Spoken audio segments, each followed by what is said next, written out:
Raghuramakrishnaraju custodial torture కేసులో Guntur CCS police స్టేషన్లో విచారణకు ఐపీఎస్ సునీల్ నాయక్ హాజరయ్యారు. ఏపీ హైకోర్టు ఆదేశాల మేరకు విచారణకు వచ్చిన సునీల్ నాయక్ ఆర్ఆర్ఆర్ కస్టోడియల్ టార్చర్ కేసులో A7 గా ఉన్నారు. ఈ నెల 5వ తేదీ నుంచి 9వ తేదీలోపు ఖచ్చితంగా విచారణకు హాజరవ్వాలని హైకోర్టు ఆదేశాలు జారీ చేసింది. సునీల్ నాయక్ ను అరెస్టు చేయొద్దని కోర్టు ఆదేశించింది.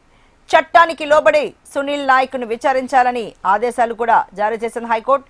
ఈ నేపథ్యంలో ఐపీఎస్ సునీల్ నాయక్ ను ఎస్పీ దామోదర్ విచారిస్తున్నారు.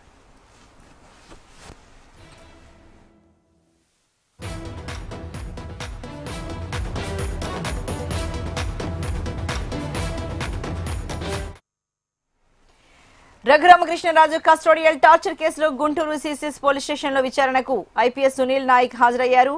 ఏపీ హైకోర్టు ఆదేశాల మేరకు విచారణకు వచ్చిన సునీల్ నాయక్ ఆర్ఆర్ఆర్ కస్టోడియల్ టార్చర్ కేసులో A7 గా ఉన్నారు. ఈ నెల 5వ తేదీ నుంచి 9వ తేదీ లోపు ఖచ్చితంగా విచారణకు హాజరవ్వాలని హైకోర్టు ఆదేశాలు జారీ చేసింది. సునీల్ నాయక్ ను అరెస్టు చేయొద్దని కోర్టు ఆదేశించింది. చట్టానికి లోబడి సునీల్ నాయక్ ను విచారించాలని ఆదేశాలు జారీ చేసింది హైకోర్టు. ఈ నేపథ్యంలో ఐపీఎస్ సునీల్ నాయక్ ను ఎస్పీ దామోదర్ విచారిస్తున్నారు.